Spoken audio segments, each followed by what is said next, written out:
Prof. Prabang sudah hadir ya? Baik.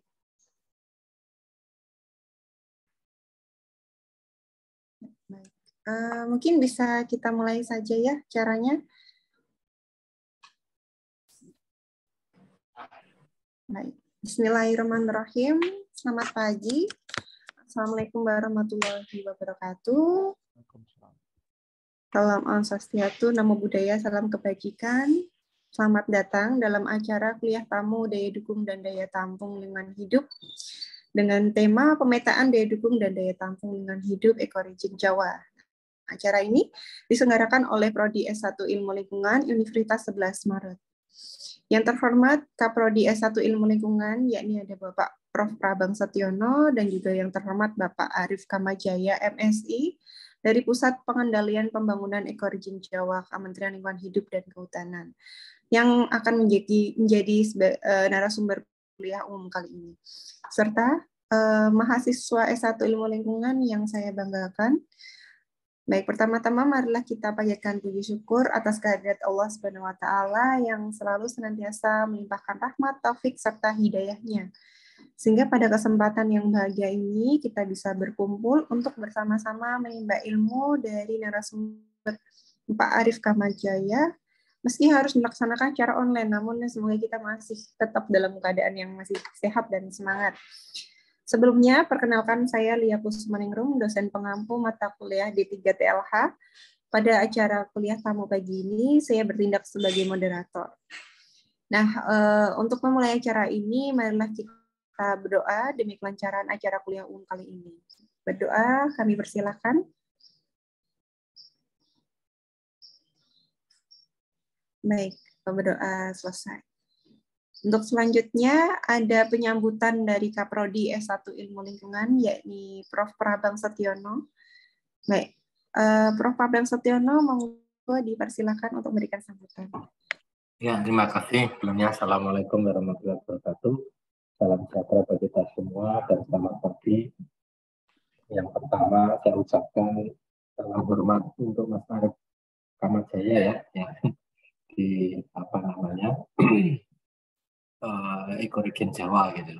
Jadi istilahnya ini merupakan tradisi Pak Arif bahwa dari prodi kami itu meskipun termasuk prodi baru, tapi bagaimana agar kita selalu berinteraksi dengan 5 pilar gitu. Istilahnya kalau dulu sekarang istilahnya pentaheliknya ya. Jadi pilar industri, kemudian dari pilar birokrasi, dalam hal ini adalah Kementerian Lingkungan Hidup, yaitu di Ekorigin Jawa. Nah, diharapkan mahasiswa kami itu wawasannya tidak sekedar wawasan di kampus ya, perpustakaan juga dosennya, tapi juga mendapatkan informasi. Mungkin dalam hal ini adalah kebijakan-kebijakan dari Kementerian Lingkungan yang mungkin dalam hal ini region Jawa begitu. Siapa tahu nanti dari mahasiswa-mahasiswa kami terbuka peluang inspirasi. Oh, mungkin Ekorigin Jawa itu punya permasalahan seperti ini. Nah, itu sebagai pintu masuk. Kalau mahasiswa kami bisa berkontribusi untuk sebagai problem solver, menyumbangkan idenya melalui penelitian tingkat akhir. Juga tidak untuk kemungkinan nanti dosen-dosen ketika mengajukan hibah penelitian dasarnya dari permasalahan yang memang dilontarkan oleh Ekorigin Jawa itu, sehingga kita saling berkontribusi karena kami ini bahasanya dari universitas ini ilmunya berkembang karena ada masalah. Jadi kalau hanya tidak ada masalah ya tidak ada tantangan untuk mengembangkan ilmu gitu. Sehingga pada pagi ini ingin belajar bersama. Saya pun juga ingin belajar sebenarnya, tapi nanti jam 10.30 ada dengan BRIN, sehingga mohon maaf saya nanti mungkin izin mendahului begitu. Daya dukung daya tampung ini memang platform mahasiswa lingkungan untuk bisa memahami secara utuh tidak hanya jajaran teori, tapi dalam jajaran kebijakan, mungkin regulasi, nanti mungkin Mas Arif bisa memberikan masukan kepada kami, begitu. Juga mungkin problem solving yang telah dilakukan selama ini, dengan saya belajar banyak tentang pendekatan itu. Saya kira itu yang dapat saya sampaikan pada Bu Lia. Kami serahkan lebih lanjut. Semoga ini menjadi tradisi Bu Lia ya untuk kedepannya tematik begitu. Terima kasih. Assalamualaikum warahmatullahi wabarakatuh. Waalaikumsalam warahmatullahi wabarakatuh. Terima kasih atas sambutannya, Prof. Prabang. Baik, untuk selanjutnya adalah pembacaan CV dari narasumber hari ini. Maka perkenalkanlah saya membacakan CV narasumber kita kali ini.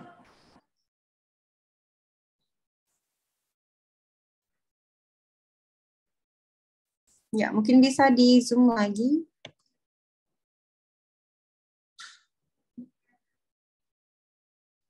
Ya, baik, nama lengkapnya Bapak Arif Kamajaya, MSI ya, tempat dan tanggal lahirnya ada di Bandung, 19 Oktober 1978.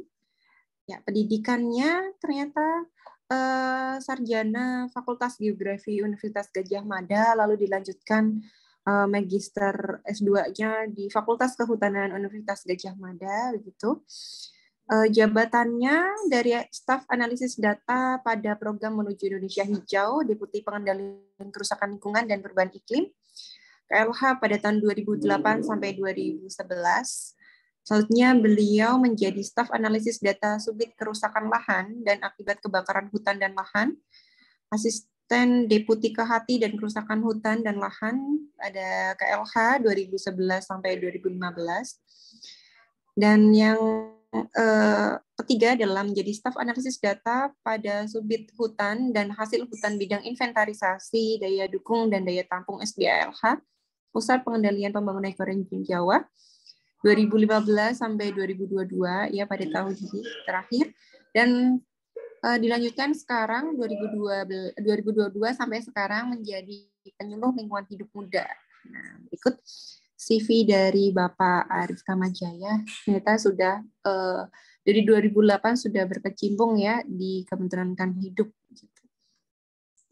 Baik, sepertinya sudah tidak sabar, maka langsung saja ya kami persilakan Bapak Arif menyampaikan pemaparan materi yang nanti akan dilanjutkan sesi tanya jawab gitu. Nah, untuk mahasiswa nanti di kelas pada ada tugas ya untuk mereview narasumber. Silahkan, sudah poin-poinnya. Nanti kalau misalnya belum ada yang disampaikan, mungkin bisa ditanyakan oleh Bapak Arif. Baik, terima kasih. Untuk selanjutnya Bapak Arif, kami persilahkan. Terima kasih Ibu Lia dan Prof. Prabang. Sebelumnya saya mohon maaf. Saya cek dulu ini suaranya sudah jelas, Ibu Lia. Kurang jelas sedikit, agak kurang. Iya. Kurang kencang ya. Sebentar. Iya. Jelas belum ini? Jelas nih, Halo? Pak. Ya. Iya, jelas.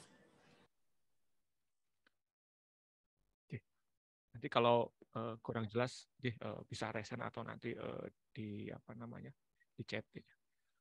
Sebelumnya saya mengaturkan terima kasih atas amanat dari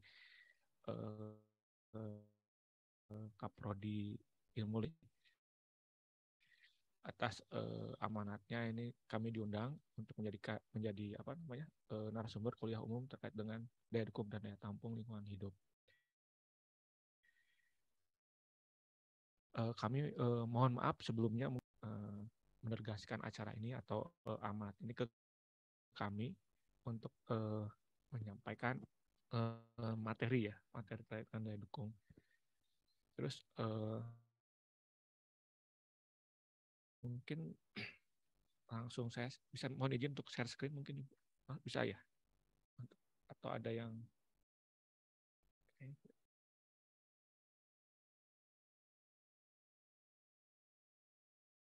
bisa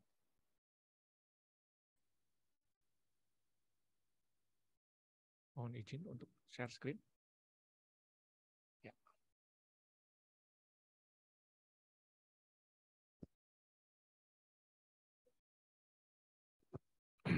Baik, untuk materi hari ini ya, terkait dengan kuliah umum, saya akan menyampaikan teknis atau beberapa materi terkait dengan penyusunan peta daya dukung dan daya tampung lingkungan hidup di ekoregion Jawa. Mungkin ada beberapa best practice atau ada beberapa pengalaman yang pernah kita lakukan untuk menyusun peta daya dukung berbasis jasa lingkungan. Sebagai ilustrasi, ini ada 2 metode yang pernah kami lakukan.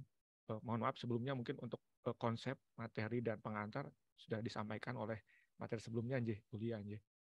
Jadi saya kemarin diskusi dengan Bulia untuk menyampaikan apa materi yang pas untuk tema ini. Jadi saya mungkin langsung aja ke praktisnya atau ke teknisnya agar teman-teman bisa, sebelumnya sudah ada pengantarnya, kemudian sekarang ke teknisnya. Jadi ini ada 2 kegiatan pada tahun 2015 atau 2016 kami menyusun D3 TLH. Ini mungkin nanti ada semacam. Jadi pada tahun 2015 kami menyusun D3 TLH di Jawa dengan data penutup lahan skala 1:50.000 dan bentang lahan 1:50.000.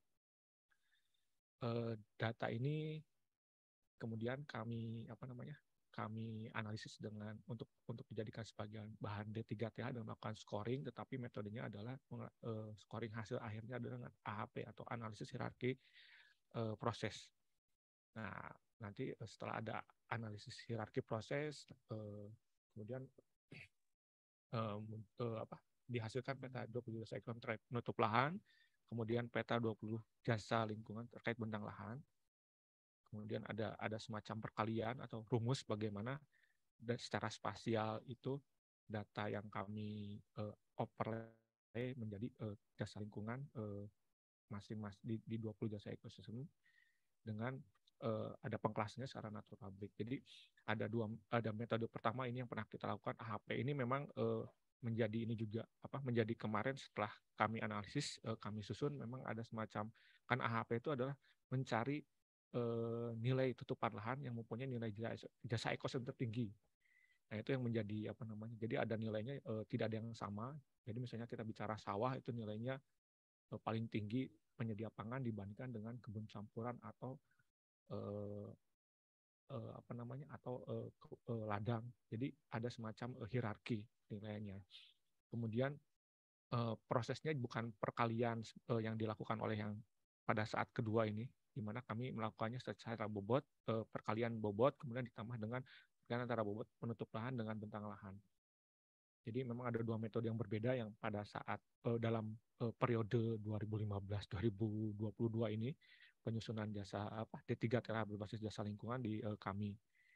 Kemudian yang pada kemarin pada tahun 2021 kita melakukan scoring lagi karena kami ada project di Lumajang dengan lingkup kecamatan. Jadi kita melakukan scoring lagi dengan mengundang pakar. Ada 6 pakar. Mungkin nanti sebetulnya ini untuk pakar itu bisa fleksibel, mungkin bisa lebih dari 5 atau 4. Malah di beberapa artikel itu bisa bukan hanya pakar aja, kita bisa melibatkan stakeholder atau masyarakat. Memang yang menjadi nanti mungkin tantangannya adalah ketika kita mencari scoring untuk penutup lahan dan bentang lahan ini, nanti sekian orang banyak mungkin ada kompensasinya. Bagaimana kita menganalisis datanya, atau bagaimana nanti kita melakukan statistiknya, atau mungkin ada kompensasi yang teman-teman mahasiswa imbasnya misalnya anggaran dan lain. Contohnya mungkin itu. Jadi pada saat yang kedua kita melakukan scoring dengan 6 pakar, kemudian masing-masing scoring itu kita lakukan perhitungan median, karena pada saat kita, jadi ini kembali lagi ke tahapan-tahapan. Jadi ketika kita melakukan, kita sudah punya data penutup lahan, kita sudah punya data bentang lahan, kemudian kita ada pertemuan dengan pakar, bagaimana mereka melakukan scoring atau penilaian jasa lingkungan, bentang lahan, dan penutup lahan. Kemudian setelah ada hasilnya, kita diskusikan juga kepada pakar bagaimana baiknya data ini untuk dianalisis. Kemudian ada semacam kesepakatan oleh pakar dengan melakukan median. Jadi tahapan-tahapan ini kami ada dokumentasinya. Jadi sehingga secara keilmuan atau secara proses itu bisa dipertanggungjawabkan. Dan kemudian untuk dari hasil data ini nanti mungkin di slide-slide selanjutnya nanti teman-teman mahasiswa bisa melihat prosesnya ya. Ada 20 jasa lingkungan terkait dengan penutup lahan dan 20 jasa lingkungan terkait bentang lahan. Kemudian kita hasilnya adalah D3TLH dengan hasil pertambahan antara bobot penutup lahan ditambah dengan bobot perkalian antara bobot bentang lahan dengan bentang lahan dan bobot penutup lahan dan skor penutup lahan. Kemudian nanti ada pengkelasannya. Jadi ada biasanya dibagi 5 kelas atau 3 kelas, itu tergantung nanti reference-nya atau harus ada kenapa ada 3 kelas, kenapa 5 kelas. Jadi itu yang karena kami ada skor 6 dengan skor 0 sampai 5, kemudian kami mencoba untuk mengkelaskan 5 kelas. 5 kelas secara kualitatif kondisi jasa lingkungan di lingkungan kami. Kemudian nanti ini sebetulnya tren, nah ini menarik ya.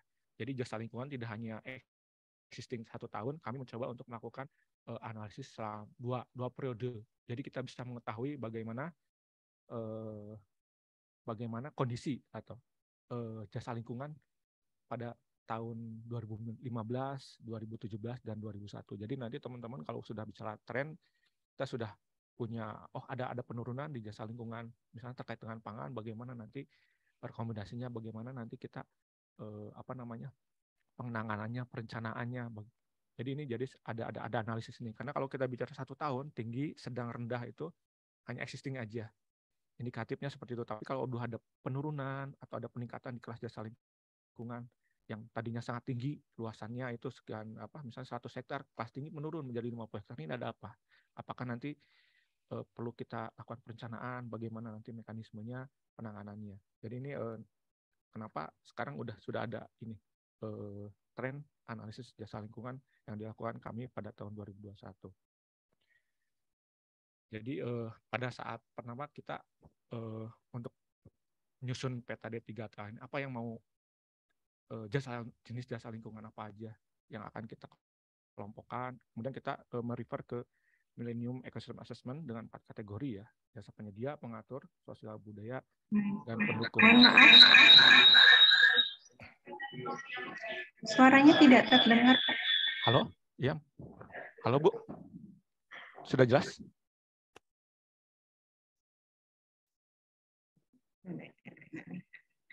Halo? Suaranya sudah jelas? Bu Lia? Sudah, Pak. Sudah jelas ya? Ampun, Pak. Sudah, Pak. Makasih. Bilang aja, Mbak, nanti kalau misalnya suara saya nggak jelas, teman-teman mahasiswa bisa ini aja ya, Pak nggak jelas atau apa. Terima kasih, biar clear. Jadi kita mengidentifikasi jasa lingkungan, tadi ya ada 12 jenis jasa lingkungan dalam 4 kategori, yaitu jasa penyedia, pengatur, sosial budaya, dan pendukung.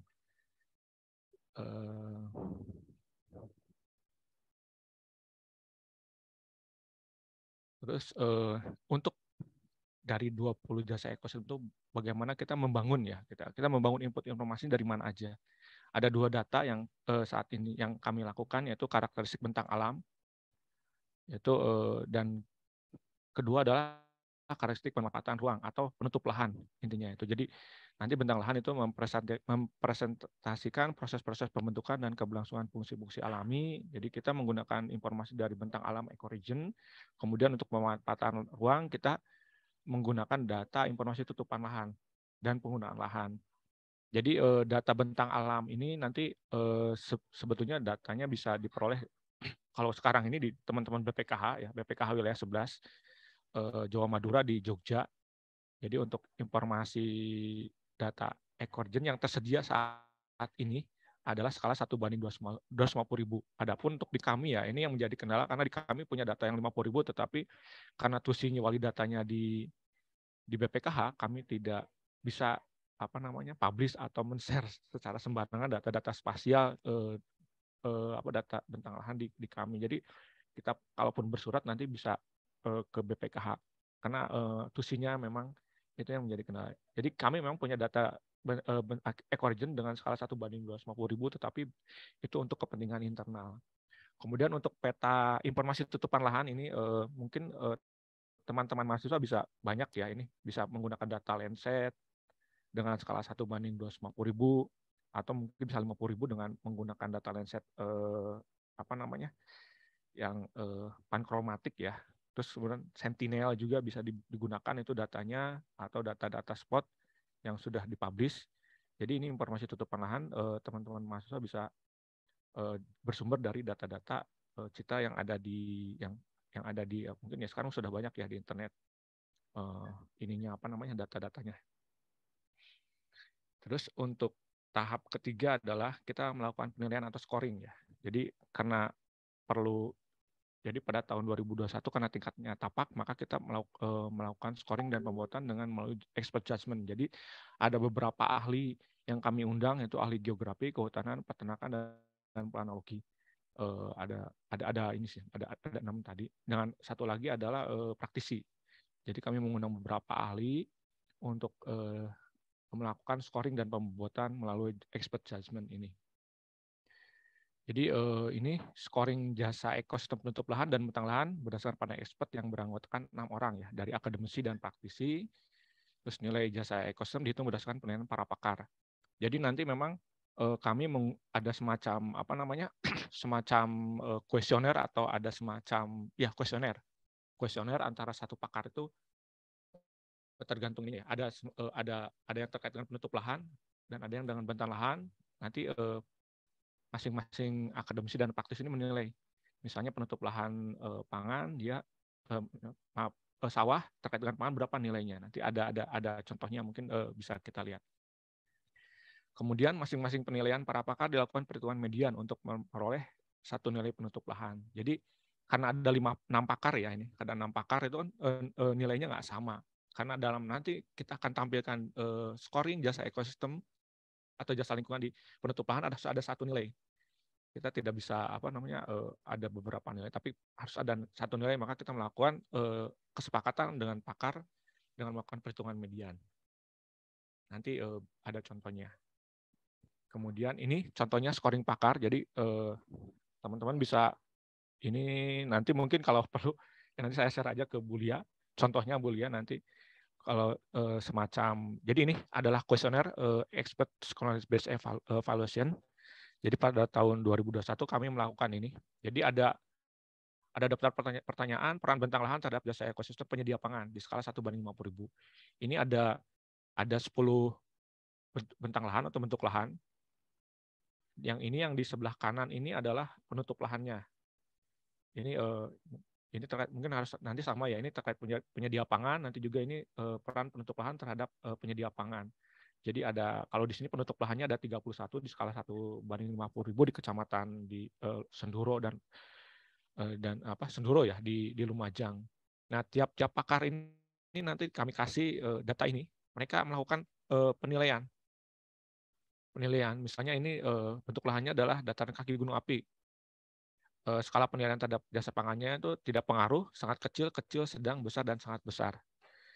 Nah, nilai-nilai ini nanti ini terkait dengan pangan, misalnya di bentang lahan, ini misalnya di penutup lahan terkait pangan juga sama.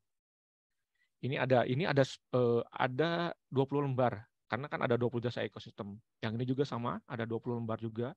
Jadi peran penutup lahan terhadap, misalnya ini peran penutup lahan terhadap jasa ekosistem penyedia air bersih, pangan, sampai ke ke hati, biodiversitas ya. Jadi ini nanti dalam satu pakar ini ada 20 nanti, terus ada 6 pakar, jadi sekitar 120 kuesioner. Nah, ini tadi yang saya sebutkan sebelumnya, memang kalau semakin banyak memang bagus, tapi ada konsekuensinya, mungkin data-data nilainya juga variatif. Nanti teman-teman harus bicara statistiknya atau pakai ANOVA. Tapi memang kalau secara ilmiah mungkin nanti lebih bagus, lebih banyak, kan ada nilai statistik yang memang peluang nilai masing-masing jasa ekosistem ini akan menarik lagi ya untuk muncul sebagai nilai yang memang dominan, nantinya skor yang dominan.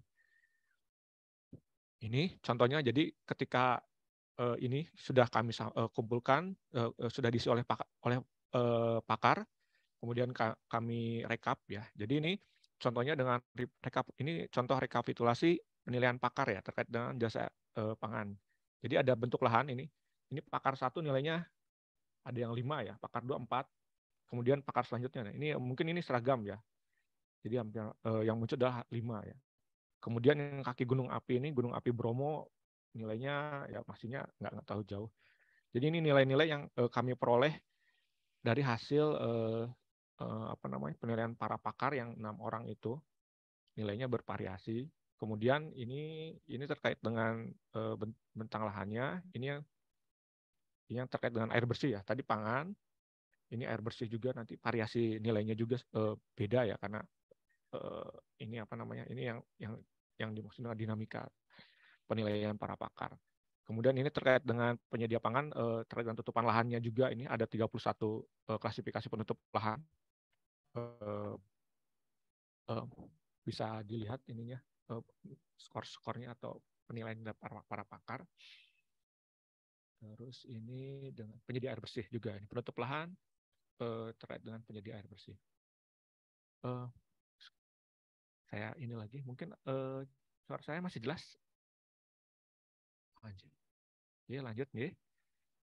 Terus ini kemudian dari hasil ini yang kita rekap, kemudian kita lakukan perhitungan dengan metode median ya, karena kesepakatan dengan pakar, jadi muncul satu nama. Jadi ini terkait dengan jasa ekosistem penyedia pangan, dataran kaki gunung api material piroklastik ada nilainya 5 ini. Kemudian jasa ekosistem penyedia air bersih 4,5 seterusnya. Ini jadi ada nilai tunggal. Jadi nilai-nilai ini hasil dari rekapitulasi penilaian pakar yang 6 itu kemudian kami analisis menjadi nilainya tunggal satu ya. Kemudian ini yang di bawah ini adalah penilaian penyedia pangan, penutup lahan. Jadi penutup lahan ini jelas nih. Ketika kita bicara pembangunan industri, perdagangan dan perkantoran pasti nilainya 0. Karena secara ekosistem, secara alamiah bangunan ini tidak akan menghasilkan jasa ekosistem tidak menghasilkan pangan. Dibandingkan dengan mungkin sawah atau apa. Ini sawah nilainya 5 ini untuk penyedia pangan. Jadi nilai-nilai ini hasil dari analisis kami dari 6 pakar, kemudian kami rekapitulasi, kami analisis dengan satu nilai dengan menggunakan metode median ya. Ini aja semacam ya, ini ada refreshing mungkin teman-teman. Jadi ketika kita penilaian lahan ini ya, ini ada saya dapat artikel dari Bukyat ya pada tahun 2009 dengan artikelnya Landscape Capacities to Provide Ecosystem Services. Jadi dia mengembangkan konsep for land cover based assessment ya. Nah, ini artikel ini lebih banyak kepada penutup lahan ya. Jadi ini yang di Indonesia memang ada 2 metode proksinya ya, proksi penutup lahan dan bentang lahan. Nah, ini yang dilakukan oleh Bukyat ya, ini di Eropa dia melakukan dengan data dari Corin, ini dia menganalisis bagaimana kaitannya antara land cover dengan jasa ekosistem. Jadi ini adalah land covernya yang datanya dari Corin ya. Kalau di Eropa itu ada penutup lahan yang memang udah dipublish kalau nggak salah dari Corin itu. Jadi teman-teman bisa, tapi memang skalanya mungkin kalau nggak salah masih terlalu global, di atas 250 kalau nggak salah. Dia bisa dipublish, bisa di-upload juga, di-download oleh teman-teman. Nah, ini ada misalnya ini continuous urban fabric ya. Jadi nilai untuk dia sama sekali 0, dia tidak mempunyai relevansinya untuk menyediakan jasa ekosistem, jasa lingkungan gitu. Kemudian kita turun lagi, ada yang hijau-hijau ini, yang 5 ini memang tinggi ya. Ini karena dia punya relevansi yang kuat untuk menghasilkan jasa ekosistem. Ini misalnya forest ya. Jadi ini kayaknya hutan ya. Hutan nilainya untuk abiotik kayak gitu dia nilainya 4 ini. Terus kalau yang ini agroforestry pertanian, ini yang kehutanan, ya nilainya 5 ini adalah sebagai basic water flow. Terus ada lagi nih sebagai efisiensi metabolisme, terus ada reduksi ada reduksi nutrien. Jadi semacam pengatur kehilangan nutrisi tanah ya. Ada sebagai storage capacity. Jadi sebagai jadi hutan itu punya peran untuk sebagai penyimpan ya di sini. Jadi di sini ada nilai 0, 1 sampai 5 ini mungkin keterangannya nanti teman-teman adik-adik bisa lihat bagaimana relevansinya ya. Jadi di sini ada tulisan metric custom good and services. Jadi semakin nilainya semakin dia punya very high relevan, kapasitasnya itu emang ini. Jadi nah ini yang menjadi sumber kapasitas itu. Karena kita bicara kapasitas, kita bicara daya dukung gitu. Jadi di sini yang ini adalah daya dukung lahan untuk menyediakan jasa lingkungannya di sini. Relevansinya bagaimana. Nah, yang menarik memang untuk air ini ya. Air itu ini fresh water ya. Fresh water itu jadi yang di sini adalah air yang permukaan. Saya lihat. Jadi ini ada glacier atau salju, kemudian badan air dan air ini ya, tubuh air dan air water force ya, semacam sungai mungkin ya. Jadi ini ada nilai ininya. Ini dia paling tinggi, yang lainnya ada 0, mungkin 4 ini.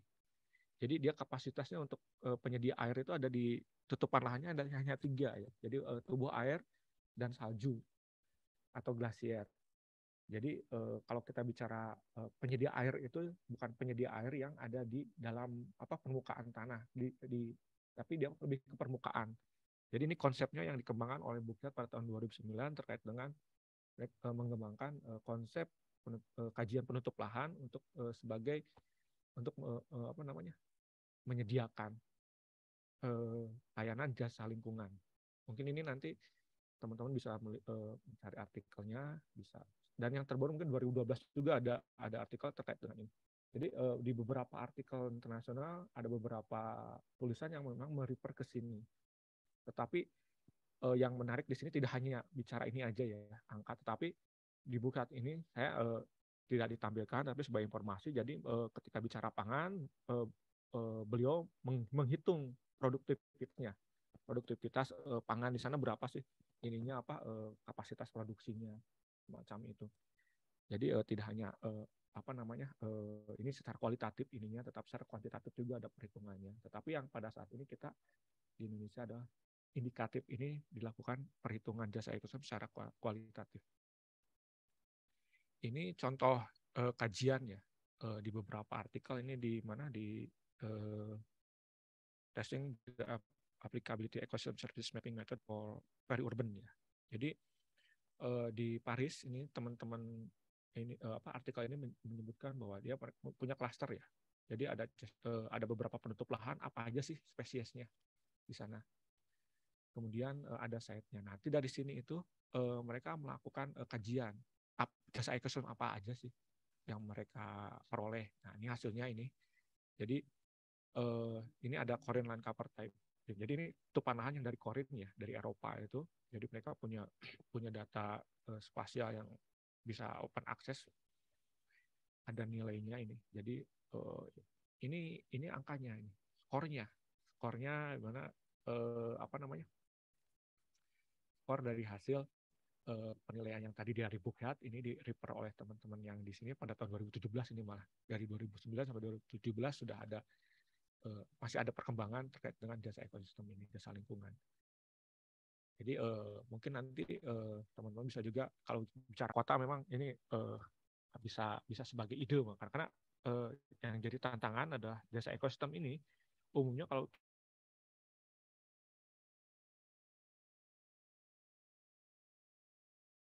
Jakarta, kota Jogja yang memang penutup lahannya sedikit, itu yang jadi kesulitan untuk melakukan kajian daya dukung berbasis jasa lingkungan. Mungkin ini nanti teman-teman adik-adik bisa mempunyai ide dari sini, bisa dijadikan bahan referensi.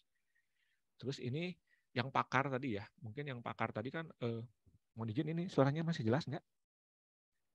Ya, Jadi ini contoh aja, ini juga pakar tadi kan 6. Nah ini di sini ada contoh penilaian jasa lingkungan. Malah ada semacam di sini di mana? Di Tanzania ya. Jadi peneliti ini melakukan apa namanya? Ada 100 kalau nggak salah ini sampelnya untuk melakukan kajian penilaian jasa lingkungan. Ini banyak juga ini. Jadi mereka melakukan penduduknya, rumah tangga dan NGO, kemudian sama dengan stakeholder. Jadi ini jadi berkembang ya, dinamis. Kalau kita bicara mau pakarnya berapa, nanti siapa aja sasarannya, yang penting ada semacam apa namanya, sampelnya seperti apa. Mungkin sama kayak teman-teman melakukan penelitian terkait dengan daya dukung wisata, berapa sih wisatawan yang akan ini dari sampel berapa. Jadi memang ini masih terbuka ya, berapa sampel, berapa pakar atau berapa responden yang akan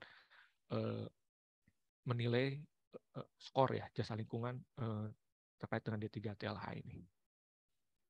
Lanjut, jadi terus kemudian yang tahap keempat ya, jadi kita merumuskan proses pikirnya, jadi berapa bobot sih yang akan kita, karena ada 2 proksi ya, ada 2 proksi antara penutup lahan dan bentang lahan. Berapa bobot yang memang harus, ini misalnya pangan ya, mana yang paling besar pengaruhnya, penutup lahankah atau bentang lahannya. Kemudian dari kesepakatan pakar, misalnya penutup lahan ada yang paling besar, jadi nilainya bisa 80, 60, 70, nanti itu kesepakatan juga. Jadi itu juga ada semacam sistem atau mekanisme dokumentasi yang perlu dilakukan. Nah ini contohnya di sini mungkin nanti ini sebelum ke bobot ya, ada skor juga ya. Jadi tadi skor dari hasil perhitungan pakar, kemudian kita bikin skor, terus ada interaksi keduanya, kita dengan dikonversikan dalam persamaan atau fungsi sederhananya penjumlahan. Jadi jasa lingkungan yang kami lakukan adalah penjumlahan dari skor penutup lahan dengan skor bentang lahan. Tetapi nanti masing-masing itu nanti ada bobotnya. Jadi di sini formulasi yang kami lakukan, jadi D3TLH-nya ialah skor bentang lahan ini dikalikan dengan bobot bentang lahan dikalikan dengan skor bentang lahan ditambah dengan bobot penutup lahan dengan skor penutup lahan. Jadi ini yang kami lakukan, ini rumus yang sederhana yang kita lakukan pada tahun 2021. Ini contohnya bobotnya penutup lahan dan bentang lahan. Jadi kami melakukan ini. Ini hampir sama ya. Kemarin terkait dengan bobot apa namanya? Sini BJEP1 adalah penutup lahan. Jadi bobot penutup lahan untuk penyedia pangan ini adalah bobot bentang lahan ya, jasa ekosistem penyedia pangan. Jadi ada kita untuk bobot terkait dengan jasa lingkungan penyedia pangan, bobot penutup lahannya 60 besar ya. Kemudian yang bentang lahannya adalah 0,4. Jadi memang ini harus nilainya 1 nanti. Kemudian seterusnya. Ini kami sampaikan kepada pakar, beliau nggak ada masalah dengan nilai ini. Pasti kita harus mencermati mana sih yang berperan, penutup lahannya atau nanti apa namanya bentang lahannya. Baik. Terus setelah kita lakukan apa namanya rumus tadi ya, perhitungan ya antara penutup lahan dengan bentang lahan, kemudian kita hasil itu dikonversikan ke masing-masing apa namanya data penutup lahan dan bentang lahan. Jadi ini contohnya, jadi sistemnya kita membuat misalnya tutupan lahannya terkait dengan bentang lahan ada ini ya, ini dataran kaki gunung material piroklastik sampai pegunungan Medan Lapa. Saya bikin di ini aja di Excel. Di Excel kemudian JP-nya keluar ini JP apa jasa, ini skor jasa ekosistem pangan, air dan lain. Jadi ini Excel-nya terkait dengan data scoring bentang lahan. Kemudian sama juga penutup lahan, nanti juga ada datanya sama seperti ini dan nanti ada bobot. Jadi data-data ini lebih mudah, jadi nanti teman-teman punya data spasial penutup lahan itu punya ID-nya sama ini. Harus sama, kemudian saya gabung di ArcGIS dengan menggunakan fitur join table. Itu lebih mudah daripada kita harus memasukkan data satu-satu di ArcGIS. Itu lebih apa? Jadi kita ada atribut di Excel itu sudah ada data-datanya ini. Kita tinggal join. Itu lebih mudah daripada nanti teman-teman harus menginput satu-satu di ArcGIS ini. Kita dengan adanya fitur join table ini memudahkan kita untuk memasukkan data atribut Excel ke data spasial. Tapi syaratnya satu ya, ada ID yang sama ini. Ada ID yang sama. Misalnya morphogen di tabelnya, nanti di spasialnya juga morphogen. Terus di data SAP-nya nanti ada jenis penutup lahan di sininya. Di sini juga di Excel-nya nanti bisa match antara data di Excel tabel dengan data di spasialnya atau SAP-nya. Ini mungkin sebagai contoh ya, bagaimana cara kita menggabungkan data data Excel ya, atau data atribut tadi dengan data spasial, kita menggunakan join atribut ini. Kemudian ada join ini misalnya ini PL ya, ada join, kita kan di sini terus pilih mana yang akan yang kita akan gabungkan. Misalnya ini di sini atributnya adalah geomorpho.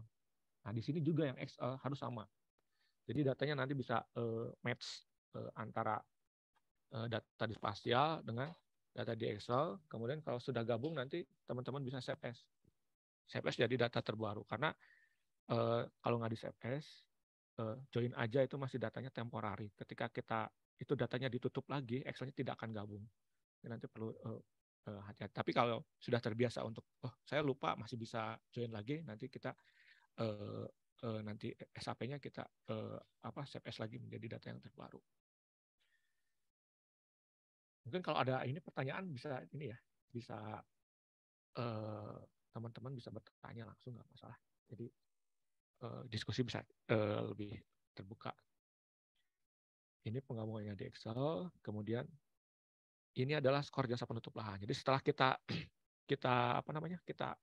join table antara penutup lahan dengan skornya ini muncul di data spasialnya seperti ini. Jadi ini penutup lahannya, ini skor penutup lahan terhadap pangan, air bersih dan lain-lain. Ini terkait dengan penutup lahannya. Ini terkait dengan bentang lahan juga sama, sudah muncul skor-skornya seperti ini. Nanti kalau sudah di atribut, atributnya sudah di join. Kemudian nanti ada ini bobot ya, jadi pembobotan juga sama. Nanti antara bobot itu sama ya, join table-nya menggunakan atribut-atribut yang memang disesuaikan dengan data SAP ini. Ini bobotnya. Jadi bobot penutup lahan berdasarkan jasa lingkungannya ini. 0,6, 0,4. Kemudian ini hasilnya adalah bobot bentang lahan. Misalnya ini masih bobot bentang lahan ya, bobot bentang lahan berdasarkan jasa lingkungannya. Kemudian nanti ada indeks jasa lingkungannya. Nah ini indeks jasa lingkungan adalah nilai hasil tadi ya, pertambahan antara perkalian bobot penutup lahan dengan skor penutup lahan ditambah dengan bobot bentang lahan yang dikalikan dengan skor bentang lahan. Nilainya ini adalah hasil indeks jasa lingkungan D3 TLH-nya. Jadi nilainya 0,3 ini terkait dengan pangan, ini air bersih 1 ya, contohnya itu. Kemudian nilai ini kan karena banyak ya, antara 0 sampai 3, kemudian kita klasifikasikan, kita kelaskan. Nah, nanti kita kelaskan dengan ini ya, sangat rendah, rendah, tinggi. Nah, sangat rendah, rendah, tinggi ini adalah hasil pengkelasan ya, antara tadi ya nilainya. Jadi skor jasa ekosistem lingkungan kemudian dikelaskan dengan klasifikasi 5 kelas. Tentang kelas masing-masing jasa ekosistem itu ada 5 ya. Jadi 1 sampai 1,8 itu sangat rendah.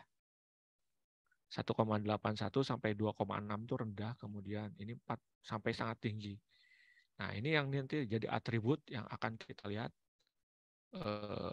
di tampilannya, secara visualisasi indikasinya seperti ini nanti. Nah, ini.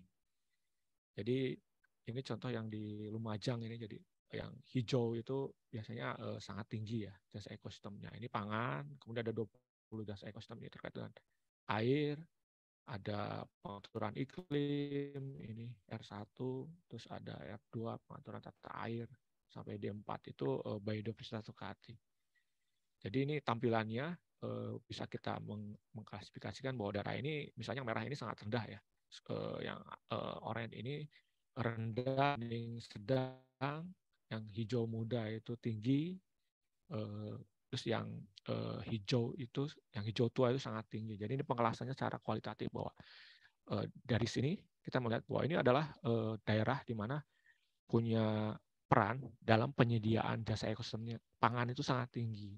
Tapi ketika kita ke utara sini ya, ini daerah kalau nggak salah ini daerah Gunung Semeru ya. Jadi di situ ada pasir yang memang tidak bisa secara dia punya relasi untuk penyedia pangannya rendah dan sangat rendah.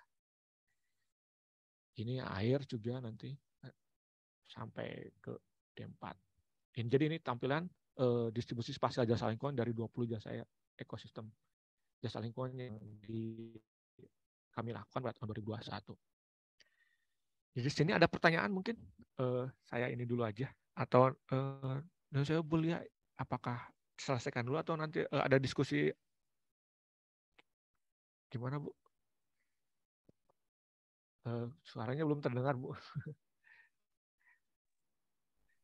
Diselesaikan. Selesaikan dulu aja. Oh, ya. Baik. Nah ini. Terus ini terkait dengan jasa ekosistem. Nah ini ada metode baru ya. Jadi ada pedoman pada tahun 2019 ada SK 297 terkait dengan daya dukung air di Indonesia kalau nggak salah. Jadi ada permen LH yang isinya terkait dengan daya dukung air. Nah ini sudah yang tadi yang sebelumnya saya sampaikan ini adalah secara indikatif ya, kualitatif. Kemudian yang ini sudah bicaranya nanti status. Jadi ada supply, demand yang memang nanti merefer juga ke jasa lingkungan, penyedia air dan pengatur air. Jadi sebelum melakukan melakukan kegiatan yang di sini itu, nanti teman-teman mahasiswa harus melakukan ini dulu, kinerja jasa lingkungan dulu, melakukan kegiatan ini. Tapi yang memang yang diatur oleh yang ada pedomannya itu hanya dua tema yaitu terkait dengan air ya. Karena yang lain seperti estetika, hama dan penyakit memang ada beberapa jasa ekosistem yang memang agak sulit kita spasialkan atau ada datanya yang database-nya yang memang agak sulit kita peroleh. Ketika bicara estetika tinggi itu seperti apa sih? Atau mungkin bisa jadi nanti kalau kita bicara estetika di pariwisata itu lebih kepada respondennya. Ini bagus nggak? Bagus sampai tidak bagus gitu. Mungkin bisa itu kita. Tapi itu di dalam skala tapak. Ini adalah metode penentuan jasa lingkungan hidup. Jadi metode ini baru tahun 2019. Jadi datanya ada 3 kalau saya. Jadi yang kami pada tahun 2021 kemarin ada 2 proksi. Kalau yang ini ada 3 proksi ya. Jadi yang kami lakukan kemarin adalah data bentang alam dan data penutup lahan, dan yang terbaru ini adalah ada peta tipe vegetasi. Jadi ada 3 proksi. Di sini kebutuhan data ini ada peta karakteristik bentang alam, peta tipe vegetasi ini yang memang agak sulit nih diperoleh, dan peta penutupan lahan. Jadi peta karakteristik bentang alam tadi bisa bersumber dari ini ada karakteristik bentang alam ini datanya sebenarnya data dari geologi bisa ya. Misalnya data dari geologi kita menjadi pendekatan bisa dijadikan bahan atau sebagai proksi. Kemudian yang peta tipe vegetasi ini adalah peta yang secara operasional ya, vegetasi alami memiliki pengertian mosaik komunitas tumbuhan dalam landscape yang belum dipengaruhi oleh kegiatan manusia. Jadi peta tipe vegetasi ini pada saat kami melakukan diskusi teknis dari Jakarta, memang datanya dari land system. Jadi dengan jenis tanah seperti ini, ketinggian sekian, apa aja ya, di situ apa sih vegetasi alami yang muncul. Mungkin nanti ada datanya kan, ada Dipterocarpae atau Pamah itu yang menjadi menjadi landasan yang menjadi nama atau tipe vegetasinya ini. Ini kayaknya Karta Winata tahun 2010 itu ada ekosistem alami di Indonesia kalau nggak salah, ada bukunya ini. Jadi di sana disebutkan dengan ketinggian sekian, tanah sekian itu apa tipe vegetasi alaminya. Nah, memang yang ini data ini adalah data yang lebih kepada historical ya. Jadi mungkin saat ini saya di Jogja ini ya, ini sudah jadi bangunan. Tetapi ketika merefer ke belakang, mungkin di sini dulu ada tipe vegetasi, mungkin ada hutan atau ada ada tipe vegetasi yang tertentu yang memang sesuai dengan di ketinggian sekian dengan landscape atau dengan landscape yang ada di Jogja ini. Bisa jadi itu yang historical vegetasi pada saat masa lalu. Kemudian ini peta penutup lahan, ini ada minimal 2 periode waktu, jadi kita bisa melihat tren atau bagaimana panen. Bisa juga kita bikin model juga nih, model jasa ekosistem yang akan datang seperti apa. Kemudian ini tadi ada penentuan bobot dan skor masing-masing parameter. Jadi penentuan bobot dan skor dan parameter ini sama ya. Jadi kalau yang di sini panel pakar di tingkat daerah, jadi yang dari Jakarta sudah ada sebetulnya. Ada acuannya, ada parameternya. Tetapi di sini malah di pedoman itu bisa diberikan kebebasan ya. Misalnya ada teman-teman yang mau menyusun data D3 TLH terkait air di Kabupaten A. Kita pakarnya baru lagi bisa diberi kebebasan untuk melakukan scoring untuk masing-masing parameter. Ini tadi kebutuhan data. Lanjut. Jadi alur penetapan daya dukung. Nah, jadi ini ada SK tadi ya, ada SK yang dari Jakarta terkait dengan daya dukung air. Ada 3 langkah ini ya. Jadi ada penentuan kinerja. Jadi kita menyusun jasa lingkungan hidup sebagai penyedia air dan jasa lingkungan hidup sebagai pengatur air. Perhitungan kinerja dilakukan melalui scoring dan pembuatan pada 3 parameter, yaitu bentang alam, vegetasi, dan penutup lahan. Jadi ada kinerja jasa lingkungan hidup. Tapi yang dilakukan di sini adalah dua jasa aja. Dari 20 itu yang ditetapkan di sini ada dua jasa lingkungan. Kemudian kita melakukan kecukupan jasa lingkungan hidup sebagai penyedia air. Nah, ini sudah melakukan perhitungan dengan perhitungan raca air secara spasial dengan sistem grid ya. Sistem grid ini dikembangkan oleh Pariki kalau sama Masita. Saya lupa tahunnya, tetapi teman-teman geodesi ITB yang melakukan penelitian ini. Jadi mereka ada di Cekungan Bandung itu seperti apa sih ketersediaan airnya, bagaimana kebutuhannya. Malah teman-teman di ITB itu ada dua proxy. Dia tidak hanya air tapi pangan juga. Saya lupa artikelnya, tapi nanti mungkin bisa sharing ya. Kalau sebagai teman-teman misalnya mau ke tidak hanya air tapi pangan juga. Tapi sudah ada ininya referensi ilmiahnya. Kemudian ini yang disebut dengan kecenderungan perubahan kinerja jasa lingkungan pengatur air. Jadi kenapa harus ada 2 periode? Jadi di sini ada perubahan kinerja jasa lingkungan pengatur air itu kita bisa mengetahui 5, 10 atau 20 tahun sebelumnya. Jadi data-data misalnya tahun 2005 kita punya data ini, data penutup lahan, kemudian 2005, 2010, 2015. Jadi kita bisa tahu sekarang kayak apa kecenderungannya. Jadi jasa pengatur itu apa? Pengatur air itu semakin menurun apa meningkat? Nanti juga bisa dimodelkan. Jadi teman-teman bisa bikin model juga ini nanti mungkin banyak ya modelnya pakai, mungkin yang mudah itu adalah Mollusca ya, pakai KISS itu. Jadi kita bisa bikin model perubahan kinerja jasa lingkungan pengatur air di wilayah A dari tahun berapa terus ke tahun berapa.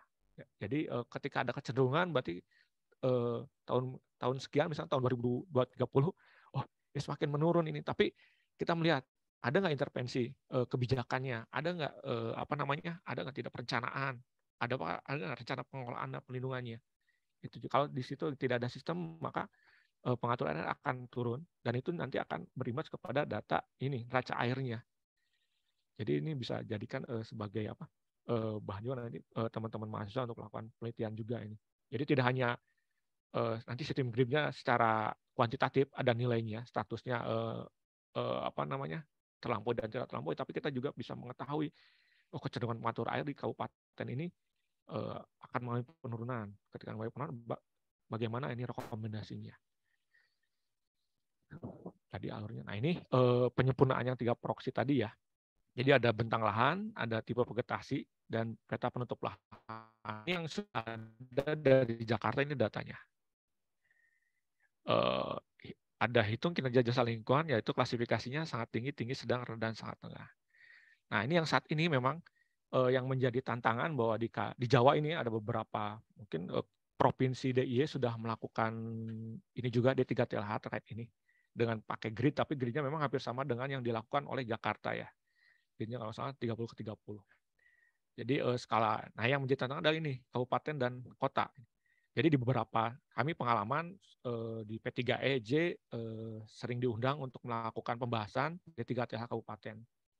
Yang menjadi kendala mereka masih menggunakan data jasa lingkungan indikatif tadi ya, tinggi, sedang, rendah, dan juga existing gitu. Jadi tidak ada trennya juga, tidak ada trennya. Jadi nanti teman-teman mahasiswa bisa mungkin kalau misalnya ada nilai tambah bisa melakukan penelitian di kabupaten bisa membuat ini juga gitu. Harapannya kan ketika membuat ini bisa menjadi bahan untuk skripsi, tetapi juga bisa bermanfaat untuk teman-teman di DLH. Tapi memang yang kabupaten kota ini tantangannya adalah skalanya yang paling kecil. Nah ini yang memang bahan ini nanti bisa yang kami lakukan ini pengalaman ya, ada kasus di Gunung Slamet nih. Ada teman-teman kemarin dari geografi magang, kemudian di Gunung Slamet itu ada isu banjir. Kemudian kami data yang dari 2015 tadi ya, 2015 dan pakai data spot, kemudian dari 2017 dan terbaru menggunakan data Google Earth. Dan kita memang data detail yang terbaru yang tidak punya, makanya kita menggunakan data Google Earth. Nah dari sini, dari skala kabupaten bukan Merapi, Gunung Slamet itu kami bisa melihat trennya. Tren 3 tahun bagaimana kinerja lingkungan di lereng Gunung Slamet dan bagi kabupaten itu. Nah, saya lupa lagi 5-6 kabupaten. Jadi masing-masing kabupaten nanti punya informasinya bagaimana kinerja lingkungan dari tahun ke tahun. Dan itu harapannya pengelolaannya di wilayah hulu Gunung Slamet itu seperti apa. Memang ini menjadi juga informasi bahwa ketika di sana ada jasa lingkungan misalnya tata air dan banjir menurun, otomatis ada penurunan jasa lingkungan di lereng Gunung Slamet itu. Dan ini juga bisa dijadikan sebagai bahan. Nah ini jadi ini ada tabel kedetailan. Jadi untuk salah provinsi adalah 1:250, untuk kabupaten 1:250 sebetulnya. Jadi ini yang ini cakupan wilayah, ini parameter bentang alam. Nah yang bentang alam memang masih ini ya, masih di skala 1:250.000. Mungkin yang paling detail saya nggak tahu, ada land system dari BIG itu apakah sudah jadi apa belum ya di Pulau Jawa, karena mereka sudah melakukan detail 1:50.000. Jadi data land system yang dari BIG bisa juga kita sebagai reference, sebagai data bentang alam.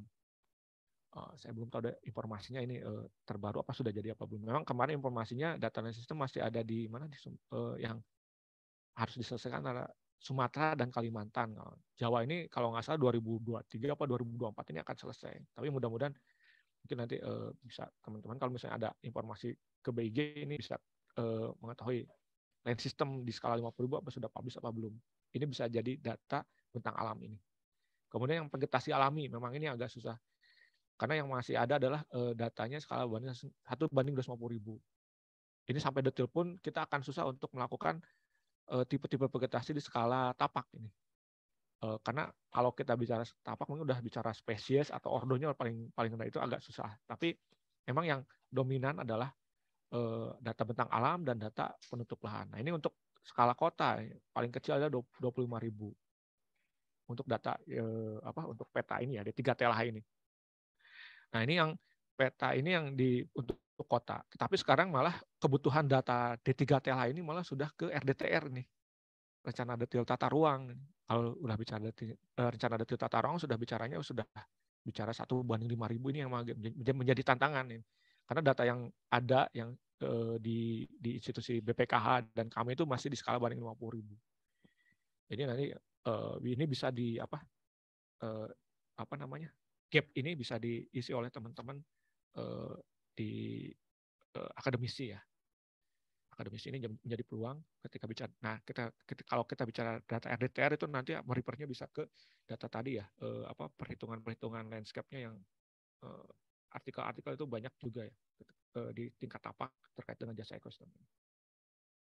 Baik, ini mungkin sudah disampaikan oleh Bu Dwi ya sebelumnya. Proksi-proksi ini juga bentuk lahan mungkin teman-teman mahasiswa udah paham sebelumnya.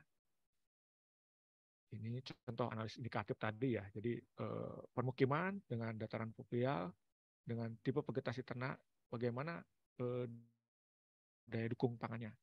Kemungkinan dia adalah karena di permukiman, dia dukung pangan atau penyedia pangannya adalah kecil ya, dibandingkan dengan sawah ini. Sawah dia jelas dia penyedia apa? Dia menyediakan pangan yaitu beras atau padi ya, padi dan beras. Kemudian dataran fluvial jelas di dataran ekosistemnya mendukung untuk dijadikan lahan sawah dan vegetasi ternak rawa air. Jadi bisa jadi di sini penyedia jasa lingkungan penyediaan pangan dan daya dukung pangannya naik atau lebih tinggi dibandingkan dengan daerah permukiman. Nah, ini yang penyempurnaan tadi ya. Jadi kalau yang dari Jakarta ini yang terbaru kita menggunakan tiga proksi ya, itu bentang lahan, vegetasi, dan tutup lahan. Masing-masing juga dibobotkan. Ini pembobotan nanti saya ada contohnya kalau nggak salah. Jadi ini mudah sih sebetulnya untuk teman-teman mahasiswa untuk melakukan ini. Jadi tidak perlu rumus-rumus. Nah, yang pada tahun 2015 yang kami lakukan adalah pengakaran itu loh. Jadi agak sulit juga untuk melakukan perhitungan. Ini contohnya. Jadi scoring sudah ada, kemudian ada bobot. Ya, ini contoh untuk penyedia air. Jadi untuk bobot bentang alam adalah 20.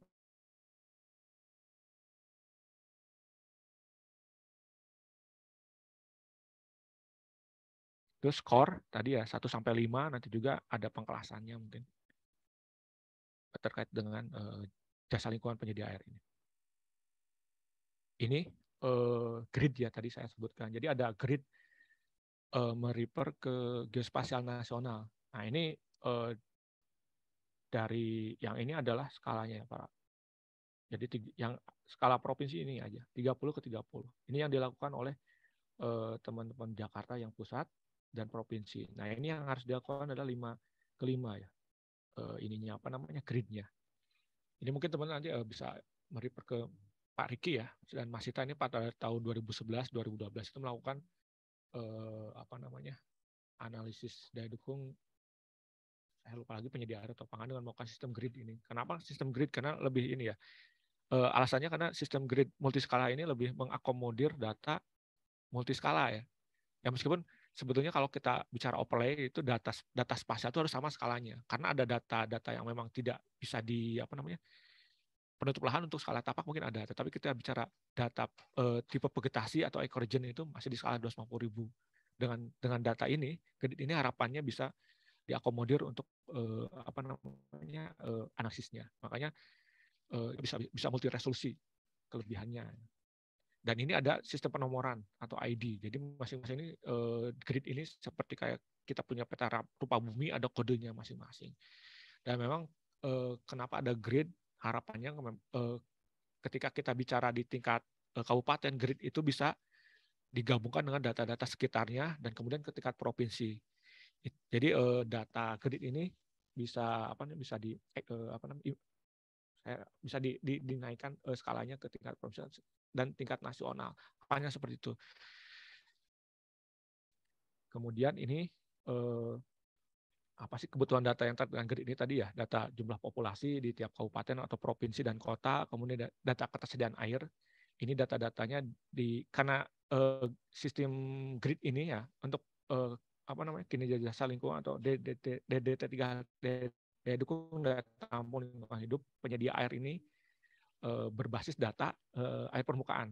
Jadi datanya berasal dari wilayah air sungai yang bisa diperoleh dari PUPR ya, atau Kementerian Pekerjaan Umum. Kemudian data kebutuhan air, ada dua ini, kebutuhan domestik dan kebutuhan lahan. Kebutuhan domestik melakukan pendekatan dengan jumlah penduduk, kemudian kebutuhan lahan dengan standar dari Menteri Negara Lingkungan Hidup nomor 17. Jadi ini nanti bisa ini ya. Mungkin pedomannya sudah saya sampaikan ke Bulia, nanti teman-teman mahasiswa bisa mempelajari pedomannya itu. Syukur-syukur bisa bisa langsung exercise atau bisa langsung dipraktekkan ya. Kemudian ini ada kecenderungan tadi ya, kecenderungan perubahan kinerja jasa lingkungan sehidup sebagai pengatur air ya, itu ya nanti kita bicara data kinerja jasa lingkungan hidup pada tahun sekian 2010, 2015 sampai 2020. Kita bisa mengetahui trennya dan kita juga bisa dengan tren itu kita bisa melakukan modeling juga. Modeling bagaimana ke depannya jasa lingkungan hidup sebagai pengatur air di daerah atau di wilayah tertentu. Ini tahapannya ya. Jadi ini aja sebagai tambahan pengetahuan buat teman-teman mahasiswa bahwa kinerja jasa lingkungan hidup sebagai penyedia air dan pengaturan air. Jadi ada overlay tadi ya, bentang lahan, penutup lahan, dan tipe vegetasi. Kemudian kita overlay, kita bikin bobotnya tadi sudah ada, terus ada pengkelasan. Jadi analisis yang dilakukan berbasis spasial mencakup yaitu inventarisasi tipologi parameter meliputi bentang alam, tipe vegetasi alami dan penutup lahan, penentuan bobot parameter, penentuan skor parameter, perhitungan indeks kinerja lingkungan hidup sebagai penyedia air dan pengatur air, kemudian klasifikasi nilai indeks dan interpretasi visual. Jadi ini klasifikasi indeksnya ini ya, pengkelasannya. Nanti ini tampilannya, jadi peta jasa lingkungan hidup sebagai penyedia air seperti ini. Jadi distribusinya ya secara kualitatif. Kemudian yang satunya lagi ini yang pengatur air ini nanti dijadikan sebagai analisis kecenderungan kinerja jasa lingkungan hidup sebagai pengaturan air. Jadi IJLH pada tahun ini ya, contohnya pada tahun 2015 dengan IJLH pada tahun 1996. Jadi kita bisa tahu trennya, kecenderungan kinerjanya seperti apa. Kemudian dari sini kita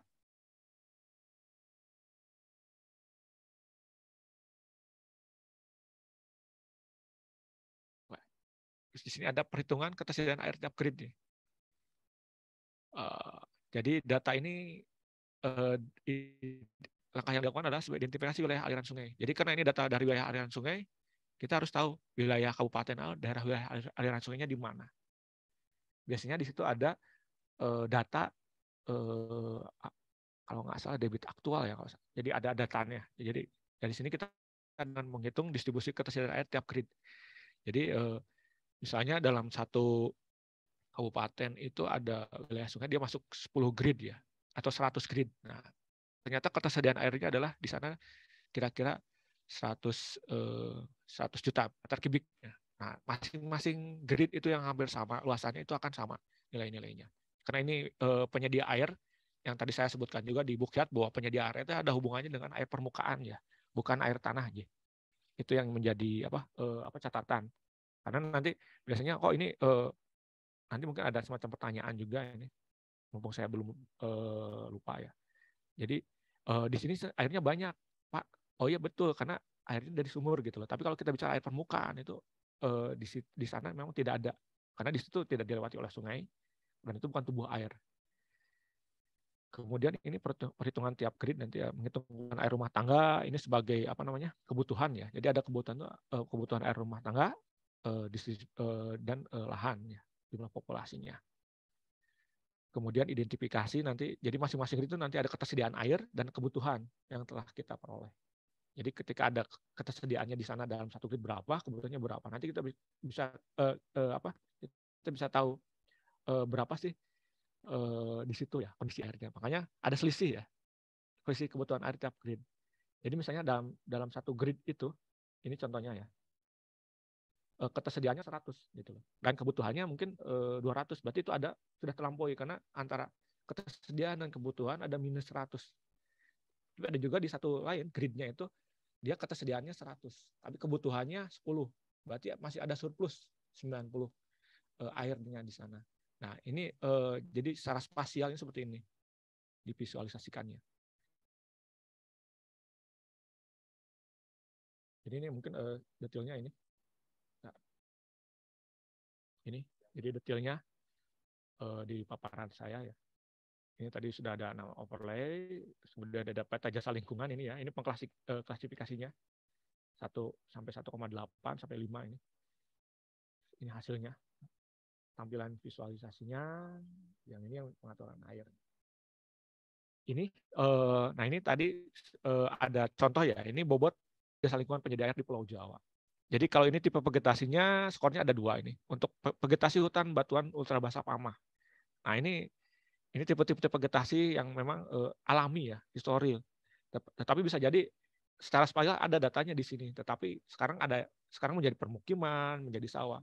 Sebetulnya filosofinya ini kenapa muncul karena ini itu arahannya untuk kita pengelolaan lingkungan hidup terkait dengan kehati ya. Jadi ketika kita bicara kehati, di situ ada vegetasi hutan batuan hutan basah pama. Berarti jenis-jenis tanamannya seperti apa? Jadi asalnya ketika kita melakukan rehabilitasi hutan dan lahan, jenis lahannya itu nggak sama, tidak sesuai. Misalnya, kita bikin apa di lahan di Gunung Lawu misalnya, di sana kan bicaranya adalah vegetasi hutan tropis ya, pegunungan atas ya. Tetapi di situ, di sini mau dibikin penelitian atau semacam taman kehati untuk beringin atau ya itulah. Jadi itu nggak pas. Jadi harus sesuai dengan ininya. Nah, itu filosofinya bahwa kenapa ada tipe vegetasi sebagai arahan dalam pengelolaan rehabilitasi hutan dan lahan untuk melihat bagaimana wilayah itu adalah cocok ditanami oleh tanaman-tanaman yang sesuai dengan vegetasi alamiahnya pada saat yang lalu. Kemudian ini nama bentang lahan ya. Ada danau, dataran fluvial, ada skornya ini. Mungkin teman-teman mahasiswa bisa melihat ini. Ada skornya. Perbukitan, kemudian ada bobotnya. Ini bobotnya 0,8 ya untuk menyediakan air. Kemudian untuk penutupan lahan, ini hutan lahan kering primer, skornya ada ini macam-macam, dan ada bobotnya 0,6. Jadi ini sebagai catatan bahwa ini digunakan dalam skala 1:250.000. Nanti bisa aja teman-teman merefer ke sini bisa dengan data yang lebih detail. Kemungkinan juga data ini yang penutup lahan di skala di skala 1:25.000 atau 50.000 ini bisa lebih detail lagi, dan itu nanti disesuaikan dengan data SNI ya, data SNI 2014 penutup lahan. Mungkin ini bisa kita bicara hutan lahan kering primer, tapi nanti ada kerapatan sedang rendah, mungkin lebih kelihatan ke kerapatannya. Lahan terbuka, ini pertanian lahan kering juga lebih lebih detail lagi kalau di skala yang lebih di skala 50.000 sampai 25.000 itu lebih detail lagi. Ini yang scoring untuk mengatur air ya, yang tadi adalah penyedia air, ini pengatur air, sudah ada bobot dan scoringnya, nanti bisa teman-teman merefer juga ke sini datanya. Baik, ini jadi tadi setelah jadi datanya, kita ini peta jasa lingkungan hidup sebagai penyedia air distribusinya seperti ini. Jadi ini yang merah kemungkinan ini data penyedia airnya adalah sangat rendah. Yang hijau-hijau ini tinggi ya. Kemudian ini pengatur air kalau ini secara Indonesia, jadi di daerah Papua masih banyak ini jasa lingkungan hidup mengatur airnya. Tapi dari sini juga nanti kalau kita yang di Jawa ini contohnya kan masih banyak yang merah sama yang oranye ya. Tetapi kalau bisa bicara detail lagi nanti teman-teman mahasiswa bisa melakukan penelitian ini kondisinya. Seperti apa sih di sini? Karena ini masih skala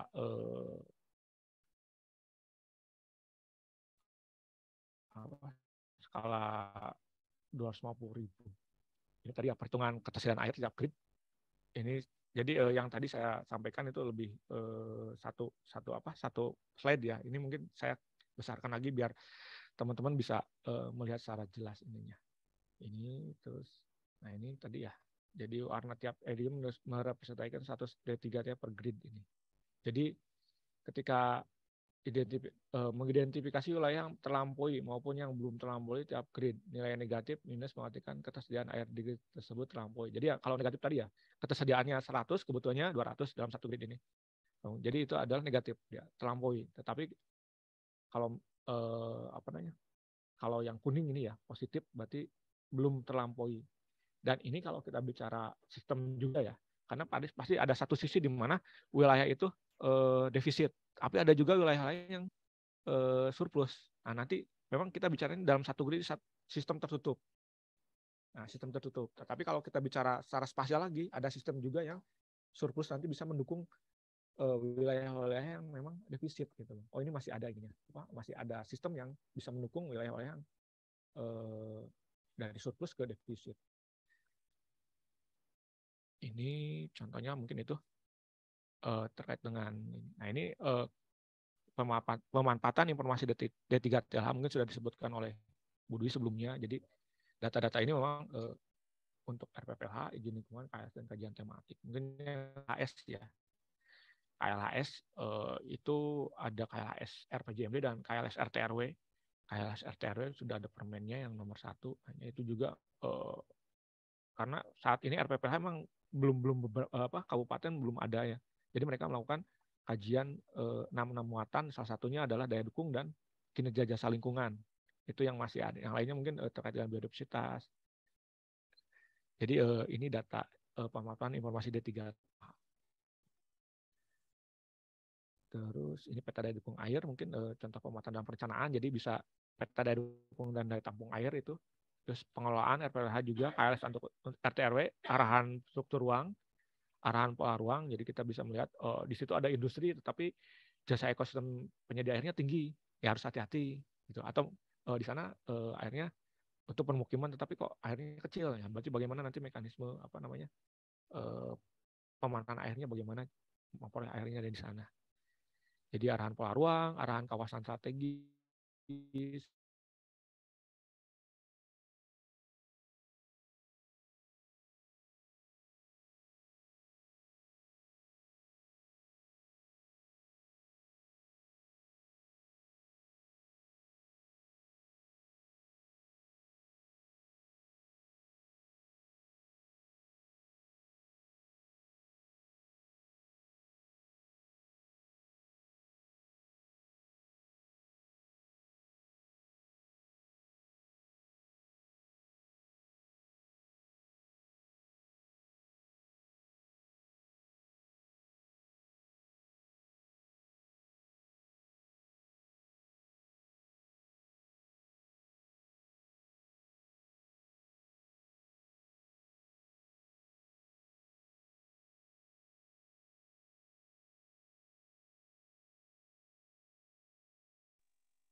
Ya, baik. Terlempar ya sepertinya ya Bapak Arief, tapi ditunggu sebentar. Nanti di akhir sesi akan ada sesi tanya jawab. Ya, silakan nanti mahasiswa bisa melalui raise hand ataupun bisa melalui kolom chat. Silakan nanti bisa bertanya. Mungkin ada yang belum di review ya terkait dari tugas individunya untuk resum, mungkin bisa dilengkapin data-datanya begitu. Baik, sambil kita menunggu sebentar.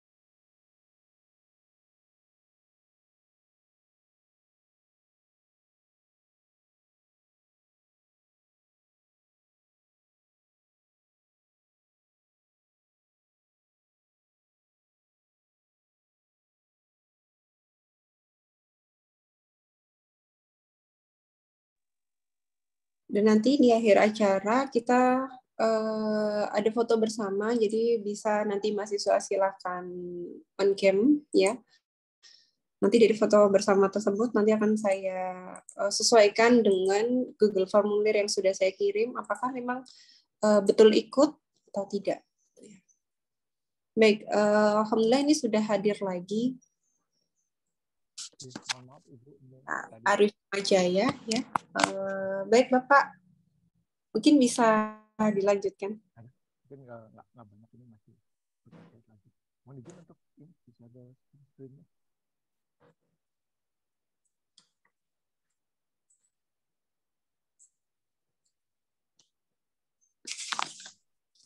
Mohon izin untuk Mohon maaf, Bapak suaranya kecil.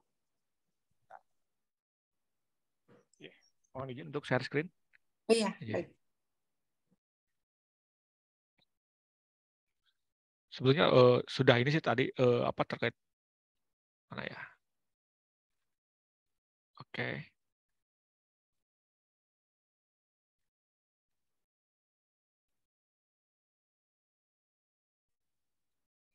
Jadi ini tadi ya sampai sini ya. Jadi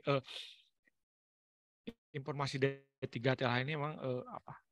Sebelumnya oleh Bu Dwi disebutkan bahwa memang sangat penting ya, karena RPPH belum ada, ini yang menjadikan informasi.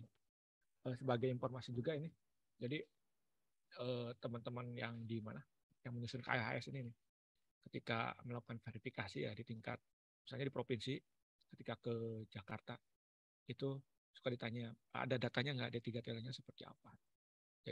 Jadi ini juga penting, makanya biasanya kalau belum ada ini ya Mas Pro juga ya, ketika kita bikin KHS ternyata datanya ada yang nggak lengkap, kita harus melengkapi, kita harus susun lagi dari awal.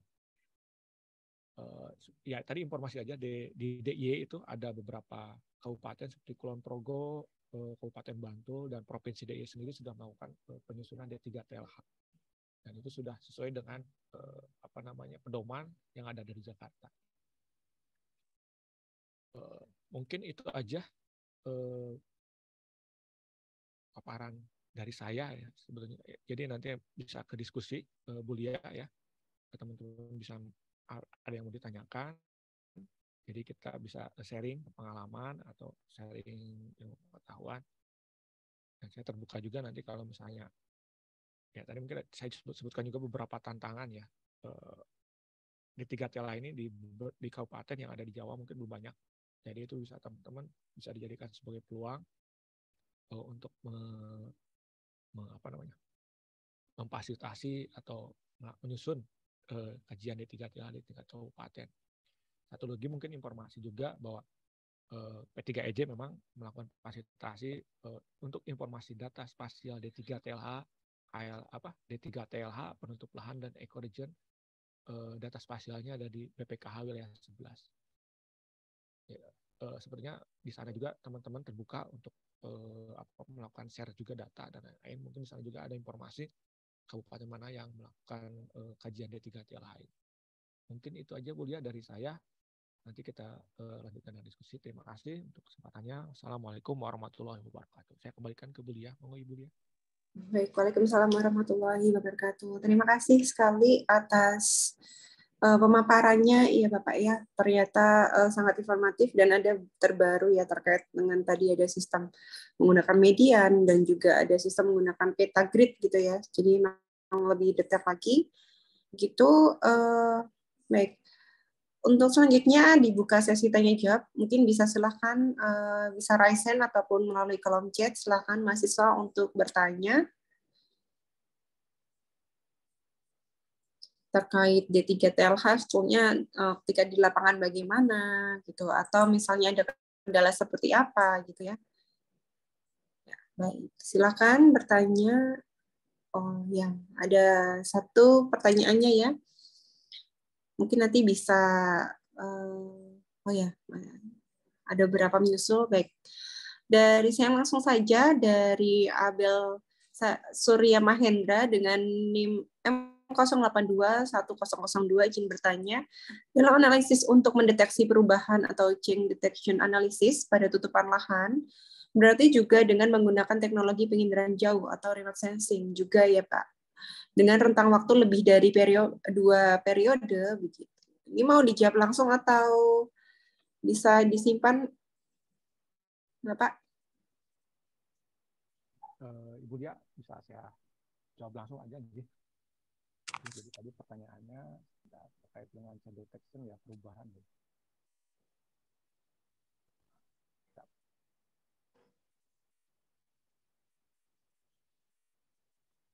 Untuk menganalisis perubahan. Jadi gini, Mas Abel ya. Baik, Mas Abel ya. Jadi untuk change detection kebetulan yang jadi ada dua metode ya, bisa dari remote sensing atau enggak nanti visual. Jadi gini, yang kami lakukan pada tahun 2021 adalah visualisasi. Jadi kita datanya yang baseline-nya adalah 2015, kemudian kita upgrade ke 2017 dengan data interpretasi visual. Bisa seperti itu. Karena untuk change detection juga sama. Jadi bisa melihat perubahan ya. Misalnya dengan remote sensing di mana ada. Tapi memang yang perlu kita ini adalah bagaimana kita membuat baseline-nya dulu. Baseline-nya itu. Jadi ketika change detection biasanya kan berbasis pixel ya, atau berbasis, itu jarang datanya berbasis vektor gitu. Nah, jadi harus diinikan dulu. Ketika berbasis vektor, itu kan sudah ada penutup lahannya sudah ada. Tapi kalau berbasis raster itu nanti ini kan ada kode-kodenya. Sebenarnya sama. Sebenarnya sama ininya.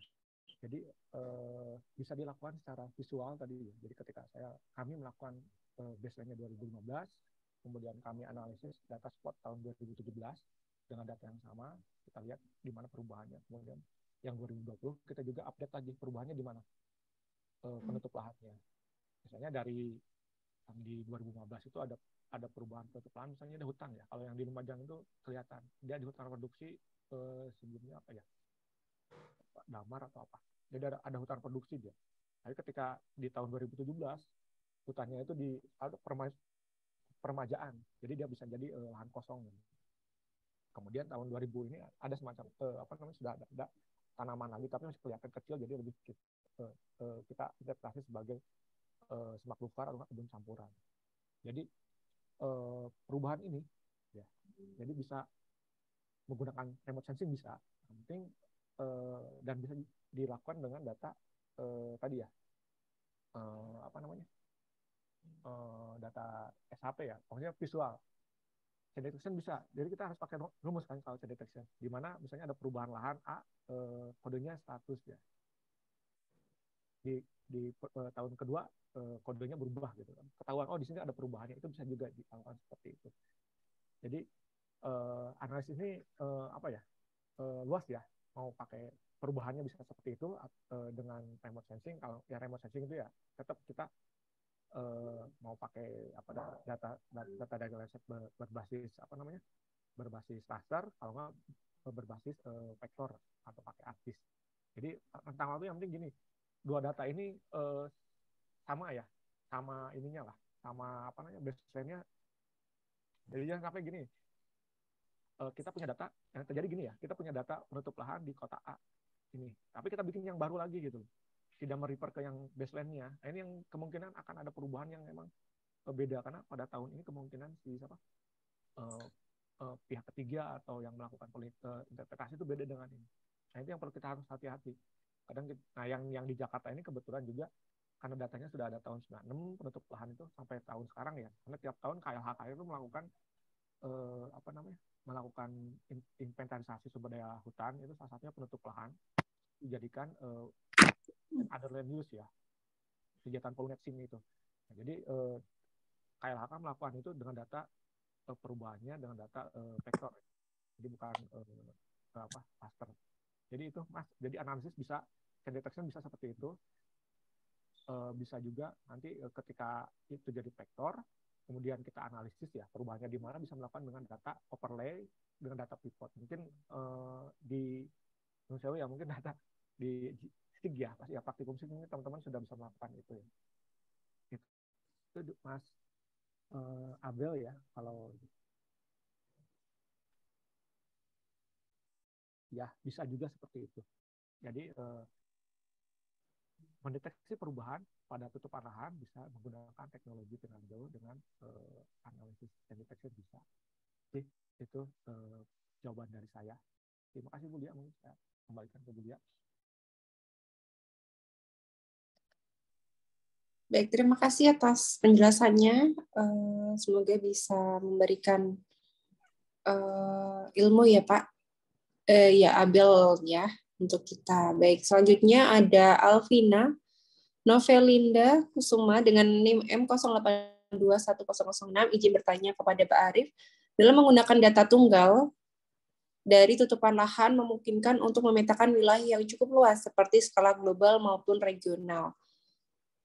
Pasti perlu ketelitian dan keakuratan informasi mengenai jasa ekosistem yang dihasilkan dari tutupan lahan, karena berbentuk proksi jasa lingkungan. Bagaimana caranya untuk mengatasi kekurangan tingkat keakuratan, Pak? Yang digunakan tersebut dalam penentuan hubungan antara ekosistem dengan jasa yang dihasilkan. Baik, bagus sekali pertanyaannya. Monggo Pak Arief untuk memberikan jawaban.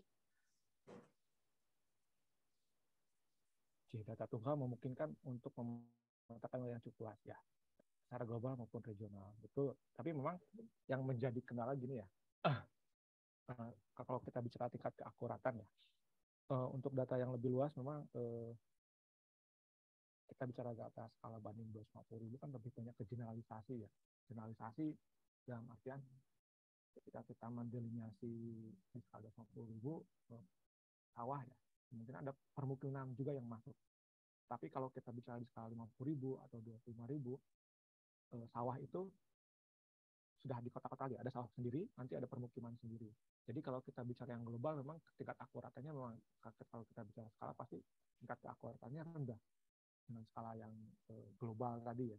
Karena dia ada generalisasi delineasi penutupan lahan. Jadi kalau kita misalnya tadi ya hutan apa kebun kalau penutupan lahannya ada kebun apa namanya, lahan kering campuran ya. Tapi di lahan kering campuran bisa jadi ada permukiman juga, ada sawah juga gitu. Jadi kalau kita bicara global memang akuratannya rendah, tapi kalau kita bicara skala detail lagi, nah itu apa namanya akan lebih ya itu akuratnya lebih tinggi. Tetapi memang kompensasinya adalah tadi data memang kalau udah skala detail sumber datanya, citra dan lain-lain itu kan tidak mudah ya, dan tidak murah juga gitu. Ininya apa namanya sumbernya. Kemudian yang ini ya kemarin kita kalau kita bisa di skala 50.000 atau lebih detail untuk kekurangan ya tingkat keakuratan itu lebih banyak kepada ini aja nanti apa namanya kayak lagi nih, maksudnya ada data di mana tingkat keakuratan itu ketika kita interpretasi di on screen ya, bagaimana di lapangan. Jadi kita bisa melihat itu, melihat bagaimana akurasi kita interpretasi kalau nggak kita tadi ya kalau misalnya proses dengan perintah jauh dengan apa supervise apa terklasifikasi dan tidak terklasifikasi kita bisa melihat bagaimana hasilnya ya ketika kita lakukan di komputer di lapangan seperti apa. Kan kita bisa melihat oh ini interpretasinya sawah pada saat kita lakukan interpretasi on screen. Tapi ketika ke lapangan, oh itu bukan sawah, ternyata ladang tegalan. Berarti itu tidak akurat ya. Karena yang di ini karena bukan sistem ya, kita yang melakukan interpretasi bagaimana keakuratannya. Tapi itu juga nanti sebetulnya kan kalau kita ke belakang ketika kita bisa interpretasi itu kan ada ininya ya, keakuratannya ya. Akuratannya berapa, di lapangan seperti apa, interpretasinya seperti apa, keakuratannya seperti apa. Jadi nanti muncul ininya. Biasanya kalau apa namanya dengan skala saya lupa lagi ya, tapi dengan skala ini 80% untuk skala global 90% masih bagus ya. Cukup bagus. Tapi kalau udah skala detail ya kalau bisa kita mendekati ke 80-90%. Dan itu juga kalaupun misalnya itu apa ya? Secara ilmiah ya. Misalnya teman-teman mahasiswa melakukan interpretasi itu ya perlu ada semacam verifikasi ya kalau nggak salah, verifikasi atau uji keakuratan. Dan di sana ada apa namanya ada sistem ketika penelitian itu seberapa akurat data tutupan lahan Anda gitu hasil interpretasi ini. Nah, nanti kita harus ada seperti ini Pak hasilnya. Bagaimana caranya kalau kita bicara di dalam misalnya dalam satu kabupaten ya ada beberapa luas penutup lahan dengan 30 atau 15 penutup lahan kan ada semacam purposive sampel ya kalau nggak salah ya, berapa sih yang mewakili nanti kan diketahui sampel mana yang akan diambil. Contohnya mungkin pengalaman ketika saya melakukan interpretasi hutan rakyat di DIY itu saya melakukan dengan acatama ya, acatama kemudian ada uji koreksi. Jadi hasilnya dari lapangan saya cek kemudian saya overlay dengan data yang hasil interpretasi. Nanti ada ininya, ada uji akurasinya, apanya berapa. Dan itu bisa dijadikan sebagai bahan bahwa saya sudah melakukan ini hasilnya selanjutnya. Dan di sana juga dijelaskan sampel-sampel mana. Jadi komputer atau sistem itu akan melakukan apa namanya arahan sampel mana yang akan diambil dengan data itu. Jadi kalau nggak salah di Acatama ini kita punya data spasial penutup lahan, ini mau diuji akurasi dengan metode apa dia bisa melakukan ini apa namanya keakuratan gitu. Mungkin itu ya yang jadi ininya ya. Karena yang terus bentuk proxy ya. Karena ini saya tadi proxy ada tutupan lahan, kemudian akurasinya karena terinterpretasi ya. Terus jasa ekosistemnya ini yang memang karena jasa ekosistem lebih ke tutupan lahan, ya tutupan lahannya harus dulu harus firm dulu gitu. Jangan sampai nanti di situ apa namanya sungai, ternyata jadi sawah atau apa. Jadi kan jasa ekstrimnya beda gitu.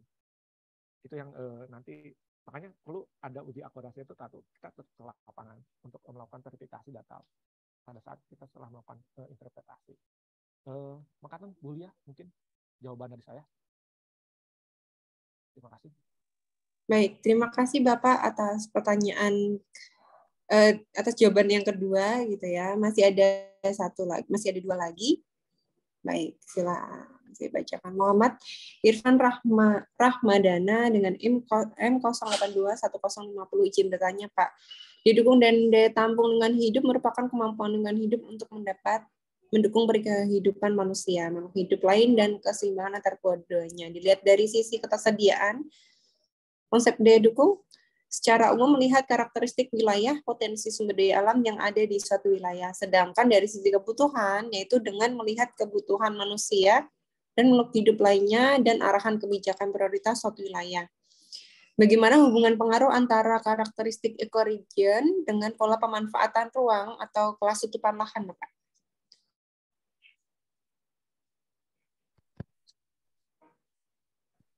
Oke, baik, Ibu Lia.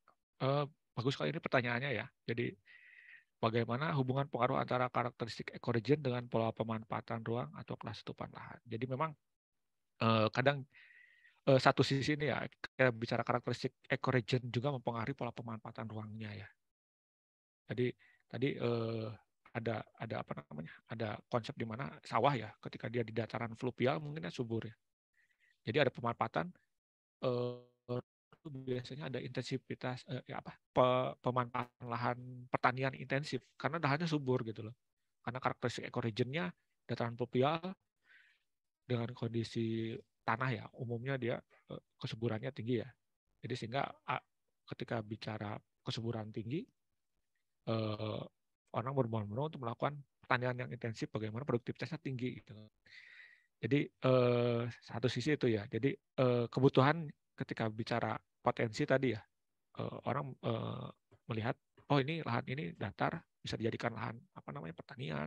Tapi di sana ketika bicara lahan datar itu banyak apa namanya kalau existing mungkin bisa jadi sawah atau permukiman. Gitu. Tapi kedepannya itu kan kalau bicara konflik ya mungkin bisa jadi nanti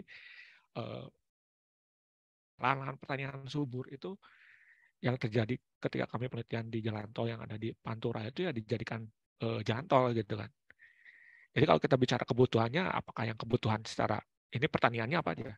Kita melihat ekoreginya dulu dan bagaimana pola pemanfaatannya. Beda lagi dengan karakteristik ekoregion yang ada di mana Gunung Kidul ya. Secara khas pola intensif pemanfaatan lahannya itu kan tidak berbeda dengan karakteristik ekoregion yang tadi di dataran pluvial. Kemudian mereka melakukan apa namanya melakukan budidaya kebutuhan budidaya itu ya pertanian lahan kering sawah yang memang tidak harus diairi atau perkebunan yang memang dia bisa perkebunan atau penanaman tanaman yang memang apa namanya resisten terhadap jadi dia tidak butuh air yang banyak dengan lingkungan yang tidak sebagus yang di dataran pluvial dengan karakteristik mungkin curah hujan yang tinggi.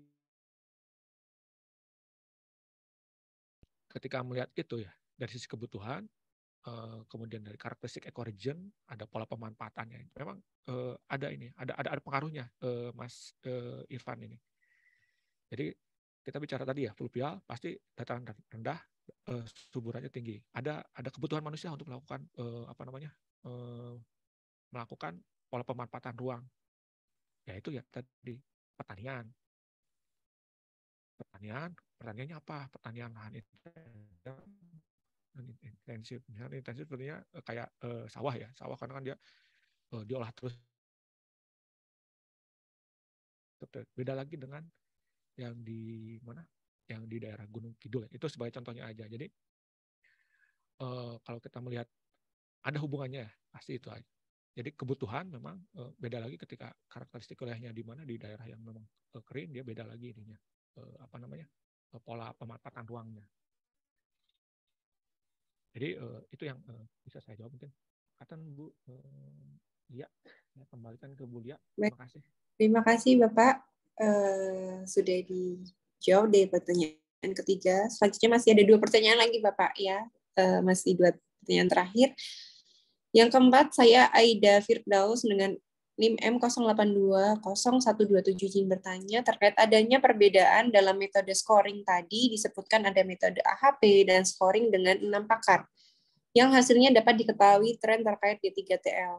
Dari metode tersebut, metode mana ya Pak yang lebih efisien, dan untuk saat ini peta D3L yang bagaimana ya Pak, yang sesuai dengan kebutuhan sekarang? Baik, terima kasih. Terima kasih Mbak Maya ya. Baik, jadi di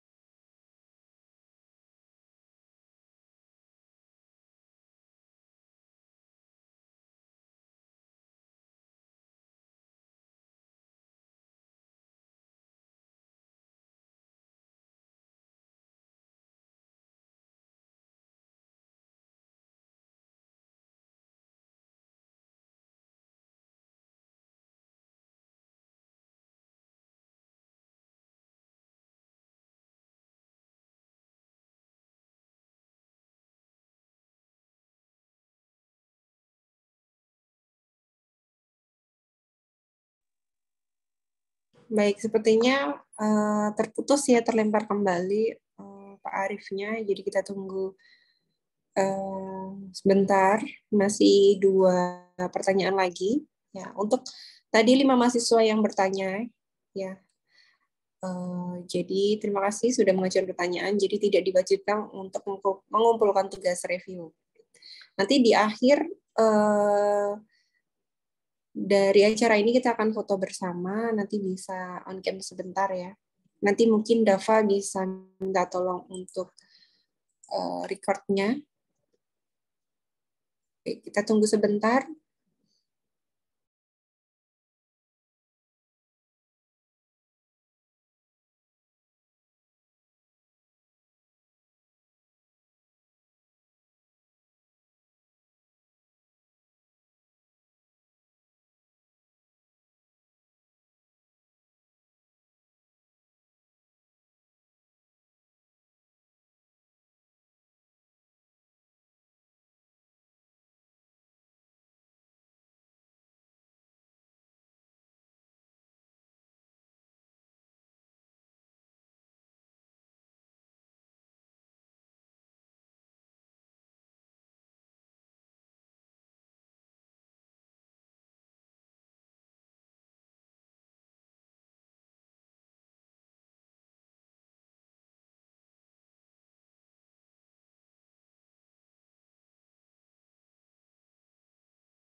Maaf ini jaringannya tidak stabil Bu ya.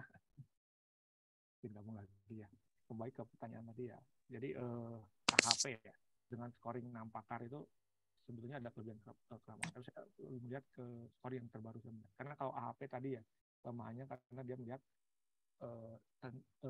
ibaratnya gini, kalau AHP itu metode yang saya amati bahwa dia mencari faktor mana yang paling tinggi nilainya gitu.